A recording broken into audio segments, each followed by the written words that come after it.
We are very fortunate with NDI November to have a nationwide network of resellers and system integrators who are using NDI products and equipment every day to install some really creative projects, some really challenging products, and to act as your resource to help get you into the world of live production, streaming, media, and broadcast, and anything where NDI can be of assistance.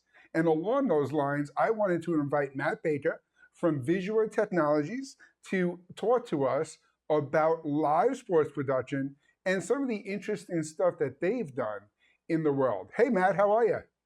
Hey Jim, nice to see you. Nice to do another one of these this year. I'm I, excited I to talk know. about some of these projects. Another NDI November alumni. I love it. Yeah. And for those of you who are joining or tuning in for the first time on ndinovember.com, there is an archive to all of our previous shows. So not only can you check out the case study we're talking about today, you can go back to previous years and see some of the stuff that Matt has shared with us in the past as well.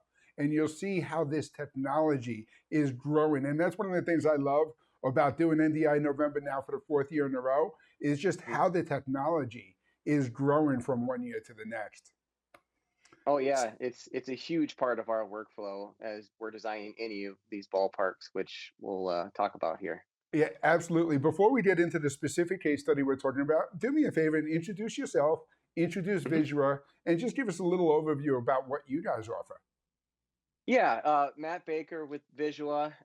We are primarily an AV integrator in the minor league sports and entertainment venue and market. So we primarily work in minor league baseball stadiums, minor league hockey arenas, entertainment venues like Topgolfs, and designing solutions from start to finish, from video board to audio system, digital signage to video production with NDI, like we're talking about today. Absolutely. And I know from working with you guys for a long time now, one of your mantras and one of the things that you really try to do in talking with these sports teams is enable them to have the fan engagement at their Mm. stadiums, at their ballparks, and to really bring fans into the experience of what they're putting out on the field, out on the hockey rink or the court or wherever the sport is taking place. Yeah, I mean, our background really from our organization comes from being entertainers. Because our CEO used to be a traveling blues brother that went to minor league ballparks and stuff like that. You dress up as Elwood Blues and do the entertainment. So we come from being entertainers. We come from being actual operators, people who actually worked at teams and operated the equipment and part of it. That just between those two, we fell in love with the technology that produces that fan experience. And that's pretty much how we got here today. So anytime we're designing a product or designing a project, we're always looking at it from an operator standpoint and from the fan standpoint. From the second they get into the parking lot for that game that night to the second they leave, we're trying to entertain them and produce the best experience possible so they come back, because that's the ultimate goal, is driving your fans back to the ballpark. And in this case study we're talking about today, that ballpark is Chukchansi Park. Did I say that correctly? Yes, Chukchansi Park. Yes. Yep, And this is correct. the home of the Fresno Grizzlies. Yes, the old Fresno Grizzlies, and they do all sorts of different themes that throughout the week too. I think one of their teams, they call themselves like the Fresno Tacos. They just rebrand one night, but that's the all the rave in minor league baseball, is having different brands. But yes, the main one is the Fresno Grizzlies. Awesome. We're going to get into some of the details of this install, but give me a quick overview about this project and how it all happened. Yeah, well, behind you, you can see pretty much the centerpiece of what this project was. We installed one of our visual LED displays. It's 70-foot wide, and then above your head, you can see what's called the spirit fingers, those 5 LED little strips that are going up. That was really the centerpiece of this entire project. About 5, 6 years ago, we really started the design and planning for this, working with the team back and forth on what they want to do and what their goals were, while they essentially worked through funding on this project. And as everybody knows, like in the middle of that was the pandemic. But what a lot of people don't know is there was also a huge shift in minor league baseball. They went from 160 teams down to 120 teams, um, which rocked a lot of people out there. And this is one of the teams that really got affected. There was that ballpark is huge. It was built as a AAA ballpark, so the level right below mine MLB. So it's a big ballpark, and part of that shift is they went down to being a single A ballpark. Okay. They're part of a single A team. They're single A part of the Rockies affiliate. But the one thing that never changed, as even when you go from AAA to single A, is the drive and the focus to provide an entertaining experience for fans. Um, Whether they're a AAA or single A, you're still trying to drive fans to the ballpark and coming up with different ways to do that. So the video board was always going to be the centerpiece of this project. But there's also the other pieces that we added as part of this entire big project was we redid all their audio. That's another part of our business that we did. But then the video production as well. They had an old SD workflow. And trying to come up with something that's economical and something that's really going to work for them to produce a high quality in-house show, because there's two pieces to this. There's the in-house show, so what we're displaying on the video board with our wireless fan cams and all that, but it's the broadcast and all the demands that minor league baseball has put on these minor league teams.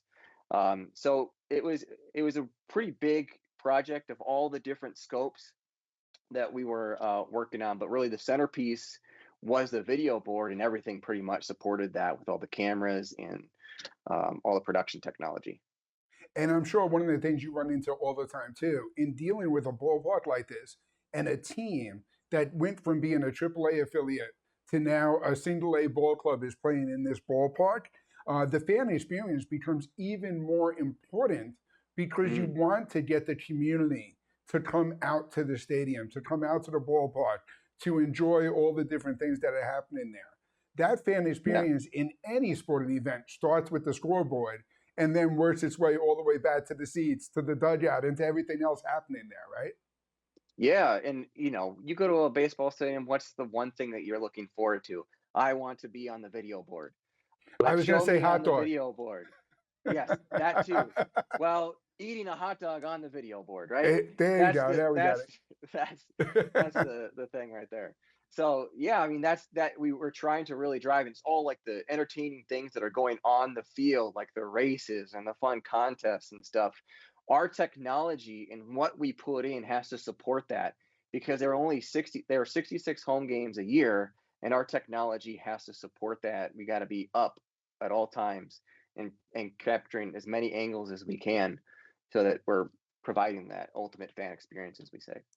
Absolutely. And I think that's what brought you into planning and installing an NDI workflow. And that's the first Mm. question I really wanted to ask you about is what are some of the considerations and what all goes into planning an install with Visua? Yeah, like I said, kind of from the beginning, is we got to look at it from an operator standpoint. We're going to put all this equipment in, and then we're going to train and try and show these operators of these ballparks how to really use this equipment.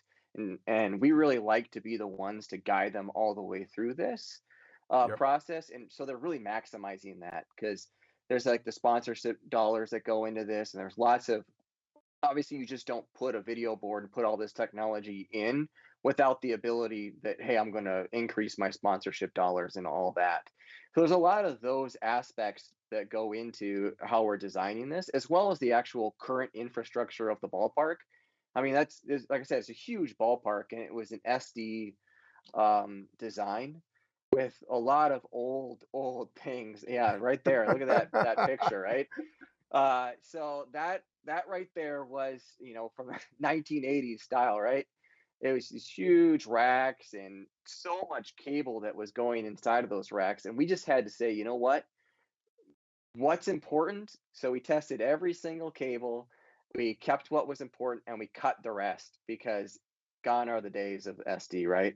Right. So we we cut everything back. We essentially ripped out all of those racks and consolidated everything. That's the beautiful thing about NDI, right? Is a lot of the technology that used to be five, six, three, four, five different pieces of hardware are really now in one machine. You can do all of that. So you're taking up a significantly less amount of real estate in a control room. Um, and how it's all designed. So like they were so happy to be able to walk in. They were like, look at all these activities we can do in here. They were spinning around when we got all that out. So um yeah, I mean Right. there's a lot that goes into like, okay, now we gotta try and adapt to this existing infrastructure. What do we do now? Now, Matt, I am sure that every broadcaster that walked into this room had an emotional attachment to at least one of these cables at some point in their career at the ballpark. Yeah, that's why we all told them to don't come in that week. Exactly, exactly. But that's one of the big advantages of working with an integrator like Visua is you have to start by evaluating the equipment and the install and the current infrastructure, and then Hmm. figure out how you can build out from there. What needs to be replaced? What could be repurposed? Where can you Hmm. save money? Where is your investment best held? You know, in Yeah. the opening, you talked a lot about that scoreboard and how important and integral a piece was for the entire installation. Once you identify a priority like that, everything else can kind of complement that and justify the investment to get to that fan Hmm. experience for the audience for sure. Yeah, yeah. And the decommissioning process is probably the most important piece of everything. Like you said, we will set a table up, we'll decommission, we'll set a table up and say, take a piece. Yeah, we can use this. Yeah, no, trash it. Yeah, we can use this. So it's really important to really evaluate everything and see what you can use because these teams, that in minor league baseball, they don't have the budgets of Major League Baseball. So we have to be creative in how we're installing it and how we're adapting all of this existing infrastructure with the new stuff we want to put in. So, Matt, the next thing I want to ask you, because it's NDI November, is why you chose NDI for this project. I think I Mhm. have a feeling I might have a clue. Yeah, yeah. I mean, definitely. You walk in there and you're like, "Holy moly, let's we can do this on one freaking cable instead of 100, right?" Right, right. Um, so, but another big part of it is that that stadium was so big. Yeah, From the press box, which is way up there, down to the dugout, that's 500 feet. You can't obviously get it over your standard RG6 SDI cable to get down there. So, but you've got IDFs throughout the ballpark. So an IDF from the dugout was 200 feet. So all we had to do was just run one Cat 6 cable from the IDF, connect to our switch, which is on our NDI VLAN. And there we got control, we got video signal tally, we got everything we need to control that PTZ camera. And honestly, PTZ cameras are huge right now in these ballparks because like you said, these ballparks and these teams don't have the budget that maybe they used to or really ever had to invest in all of this equipment. And MLB is requiring so much on them to produce, and they're not getting as many people watching the broadcasts. So trying to invest in the equipment, but really it's the operators that they're struggling to invest in. So instead of having an actual person, on a manned camera, a PTZ camera is an awesome solution for them because we always joke about this. A PTZ camera is never late. It right, never talks back to you.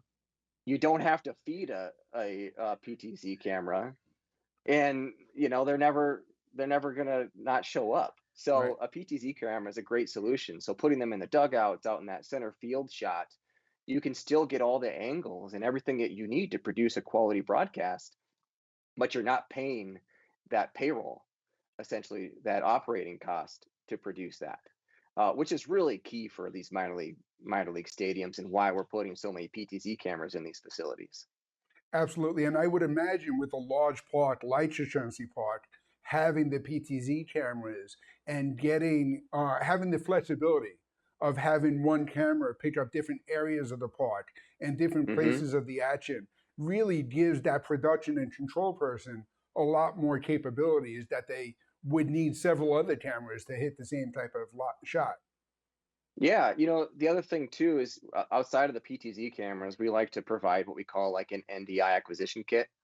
So it's literally in a box that has like a NDI encoder that literally they can go anywhere inside of the ballpark, whether it's any IDF or anywhere that has the switch they can plug in, and then we can acquire a camera right there That's into the great. broadcast. So there's just with NDI, you got so much more flexibility. Instead of having to home run everything back, you can be anywhere in the ballpark. I mean, they've got an IDF all the way out in center field, and they got a pool out there right below the video board. There's a pool. So if we want to, we have the PTZ camera that can look out there. But if we want to bring a camera posted up right there that's in the pool, we can do that because we have that ability with just plugging into that switch and with NDI. That's absolutely awesome. So now, once you choose the workflow like NDI production, how all this equipment is going in, how do you decide exactly what equipment to integrate into the project? Yeah, there's a lot of ways. It's experience and trust with the product. And at this case, we've been using NDI for a long time. It's trust with the product that it's going to do what you want it to do.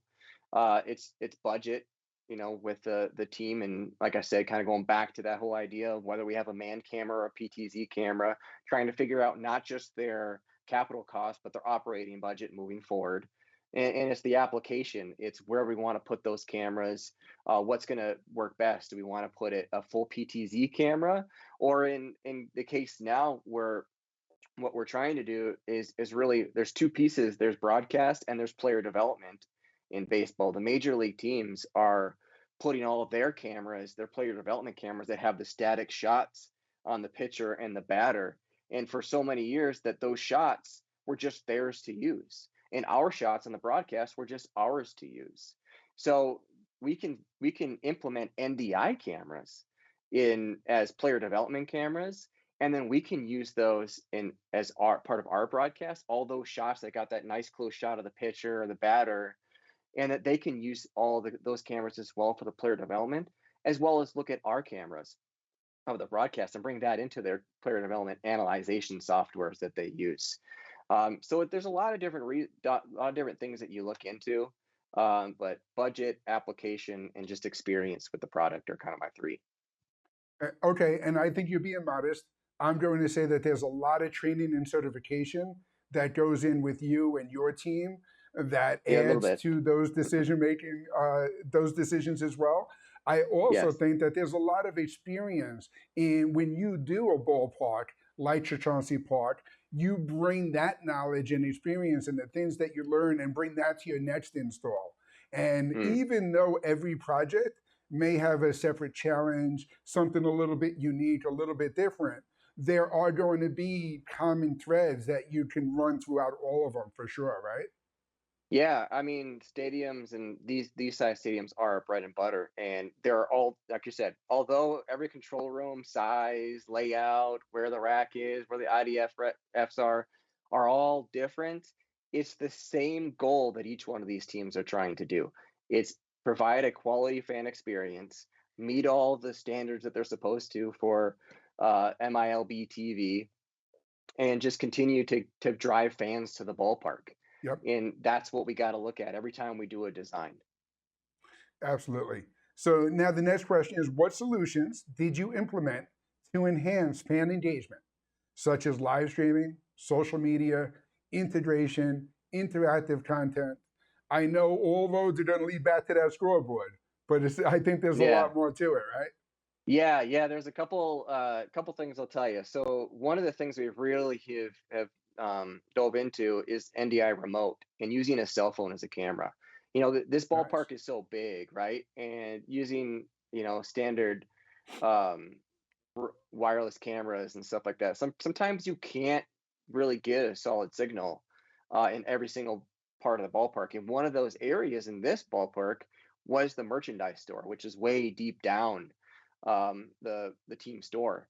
So what we did when we wanted to do a fan engagement element in the show, we brought our host and we brought a cell phone, right, and got a clean, awesome shot inside of that team store that That's we great. wouldn't have been able to get without that NDI remote and that cell phone. Another thing you see in this picture that we've been doing it's really unique is it's obviously everybody has green screens and they've got those setups, but what they do is they tear them down when media day is over. And I don't believe in that. Let's keep it up. And if we have an NDI PTZ camera that we mount to the wall, we can use that part of our show, and we can use that year round. So uh, you've got your main media day that they do right before the season, where all the players come in and they say their name, they say something funny, they answer a funny question that goes on the video board later. But in minor league baseball, there is so much turnover. You got players going up, down, all over the place. So we keep this up so that when a new player comes in, they get their uniform, they get their per diem, they go up and they shoot their green screen footage so that we got that for the video board the next day. The other thing that's part of that is a mayor comes in or somebody comes in that day. You can shoot that footage right there and capture them and throw them up on the video board, right? You don't have to tear anything down, set it up. We've got it all set up right there. So Absolutely. that's been a really cool thing for them. And I know in a lot of these minor league parks, the community involvement is a big part also. So to Mm-hmm. get the local Boy Scout leader, the community hero, anybody to just go into the room and throw them up on the scoreboard in the middle of the third inning now becomes another thing that they can say that they're doing to support the Mm-hmm. community, get the community to come out and support them. And it really goes hand in hand in helping to build up these ball clubs. Yep. Yeah, and the other thing is the fun piece of it too, right? So like we were in a middle of the game, the opening week, and I was that PTZ camera's right in the control room. I was like, dude, let's turn that camera and let's show us the behind the scenes of us working in here, in a shot of us, and let's just all get up and start dancing. Part of the dance cam. Let's be part of the dance cam, and they can see the behind the scenes and the fun. So you've got that ability to do that like no one would have really done without having a NDI PTZ camera in that room. Okay, now you just gave me homework. I'm going to find that dance cam footage and make sure that we addend it to the show. Yeah, okay. Good luck. All right. What, so was the NDI system designed to be future-proof and scalable to accommodate potential upgrades and future technology? Yeah, and NDI in essentially, I mean, network infrastructures are just going to get better. Yep. They're just in increasing. So what we really, worked with their local IT to ensure that we've got the necessary switches where they need to go, but that we're going to expand. We've covered pretty much every single part of that ballpark that you can run a cable under 300 feet and then be right in our broadcast. They've got even like at their entrance when people walk in, we put a junction box there that they can plug in to capture down there. So really, our focus has always been to future proof, because although they had the budget today to do this, this is a once every 10-year kind of investment. So we want to make sure that we can add little pieces here and there as we grow into the future. And since this project took 5 years, I figure if you start now, you'll be able to continue with them for the next investment, right? Yeah, pretty much, pretty Yeah. much. But That's I do think that is uh, one of the inherent advantages of NDI. When a 4K outdoor PTZ camera is available, you can go in, unplug the camera that's there, and plug a new camera into the same network connection. If mhm. there's a new optical zoom lens, if you want to add a camera to somewhere else in the ballpark, it's as easy as finding the network connection to plug it into. So, to Matt's Hmm. point, with all of this upgrade and scalability, it really is as much as the mind can imagine when it comes to the NDI technology and how all of that can work together. Oh yeah. Yep. Awesome. So, Matt, I thank you so much for sharing this case study with us and talking about the minor league ballparks and how you're working with them to improve their fan engagement and using NDI technology as a big part of that. How can customers, maybe someone who's watching us today is from a sports organization themselves, how can they get in touch with Visua to learn more? Well, you can yeah. Try to say visit and visual in the same sentence. You can visit us at Visua at visua.us. There we go. Uh, Perfect. you can visit us there, 866-847-8228, right there. Awesome. My email is mbaker, Matt M. Baker at visual.us. Just get a hold of us and we'll take care of you. So, Matt, I noticed on the slide here that you're located in Wisconsin. The case study Hmm. we talked about is Fresno, California. So I imagine you guys are working all over the place, huh? Yeah, so we are nationwide. We're all over the place. I mean, like I said, minor league stadiums and arenas and entertainment facilities are our bread and butter. It's funny you mentioned that. I was going to say this earlier. I forgot to mention it. Is one of the funny things that I played on our team who came back for doing a little bit more install is I used NDI remote and I put myself. I was in Wisconsin and I put myself up on the video board Oh, and nice. played a prank on them. Yeah, but that's the beautiful thing is you can be anywhere, and as long as you obviously have the access, you can be really creative with that technology because NDI is everywhere. You can be anywhere. So And, yeah. and that's going to be one of the underlying threads of this month with NDI November. It used to be that NDI was limited to your local area network. Now, with some of these NDI tools, NDI Remote, NDI Bridge, some of the other cloud services that are out there, NDI is Mhm. really anywhere in the world that you can get that video onto your network remotely anywhere. You can really improve what you can do far more than any other production, any other capabilities. Yeah, it's exciting. It's really interesting, and I'm excited to see where it continues to go and all the new products that are coming out, and just very excited to see where we're going to be a year from now when we're talking. I agree as well. Thank you so much for joining us again on NDINovember.com. And keep up the great work at Visua. Really looking forward to your next case study next year. For those of you who are tuning in, tune into all of our NDI November shows. Remember, one registration gives you access to all of our webinars every single week. 3 webinars a week. Tune in at NDINovember.com. That registration also gives you your chance to win one of many great prizes. NDINovember.com. If you're not registered yet, go register today.